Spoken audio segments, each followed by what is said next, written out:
ایک آیت میں آپ کے سامنے پیش کرتا ہوں، اس آیت کی روشنی میں ایک مومن کا دل لرز جانا چاہیے، اس کے دل میں کپکپی طاری ہو جانا چاہیے، اس کو خوف کھانا چاہیے، ڈرنا چاہیے کہ ہم کہاں پر کھڑے ہیں اور اللہ رب العالمین نے جہنم سے کس قدر ڈروایا ہے۔ اللہ کے رسول جناب محمد رسول اللہ صلی اللہ علیہ وسلم جو معصوم عن الخطا ہیں، جن کے اگلے اور پچھلے سارے گناہ معاف ہیں، جو تمام انبیاؤں کے سردار ہیں، جو تمام مخلوقات میں صرف انسانوں میں ہی نہیں، جناتوں میں، فرشتوں میں اور اللہ تعالیٰ کی جتنی مخلوقات ہیں سب سے افضل ہیں، جن کے بارے میں آدمی تصور ہی نہیں کر سکتا ہے کہ ان کی کوئی گناہ ہو یا اللہ تعالیٰ ان کو سزا دے۔ ان کو خطاب کرتے ہوئے اللہ تعالیٰ سورۃ الانعام آیت نمبر 15 اور 16 کے اندر ارشاد فرماتا ہے، قل انی اخاف ان عصیت ربی عذاب یوم عظیم، کہ اے نبی آپ کہہ دیجئے کہ اگر میں اپنے رب کی نافرمانی کرتا ہوں تو مجھے بڑے دن کے عذاب کا ڈر ہے۔ یہ اللہ کے رسول صلی اللہ علیہ وسلم کو خطاب کرتے ہوئے اللہ تعالیٰ فرما رہا ہے کہ اے نبی اپنی امت کو بتا دو کہ اگر میں بھی اللہ رب العالمین کی نافرمانی کرتا ہوں، اس کی بات نہیں مانتا ہوں، نیکیاں نہیں کرتا ہوں،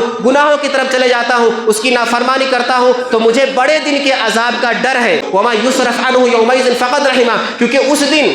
جو جہنم کے عذاب سے بچا لیا گیا، جہنم سے پھیر لیا گیا، فقد رحمہ، تو گویا کہ اس پر اللہ رب العالمین کی رحمت ہے۔ وذالک الفوز المبین، اور یہی بالکل واضح اور کھلی ہوئی کامیابی ہے، اس کامیابی میں کوئی شک نہیں، کیونکہ جنت حقیقی کامیابی ہے، جس کو جنت مل گئی وہ کامیاب ہو گیا، جو جہنم سے بچا لیا گیا وہ کامیاب ہو گیا، اس کے علاوہ کامیابی کا کوئی تصور نہیں۔ دنیا میں ہم چاہے کسی بھی چیز کو کامیابی سمجھیں، کامیابی کا تصور یہی ہے کہ آدمی جہنم سے بچا لیا جائے اور جنت میں داخل ہو جائے۔ تو ذرا سوچئے کہ اللہ کے رسول صلی اللہ علیہ وسلم کو خطاب کرتے ہوئے اگر اللہ تعالیٰ یہ کہہ رہا ہے کہ جہنم کے عذاب سے ڈرنا ہے، تو ایک امت کا، میری اور آپ کی یہ کیا اوقات ہے، ہماری کیا حیثیت ہے کہ ہم اللہ رب العالمین کے عذاب سے نہ ڈریں۔ ہمارے پاس تو نیکیاں ہی نہیں ہیں، ہمارے پاس صرف گناہ ہی گناہ ہیں، تو ہم کیوں نہ اللہ رب العالمین کے عذاب سے ڈریں، ہم کیوں نہ اللہ رب العالمین سے خوف کھائیں، اس کی پکڑ سے ڈریں اور اس کے دربار میں آ کر کے، اس کے سامنے تنہائی میں آ کر کے روئیں، گڑ گڑائیں اور اپنے گناہوں کی معافی مانگیں۔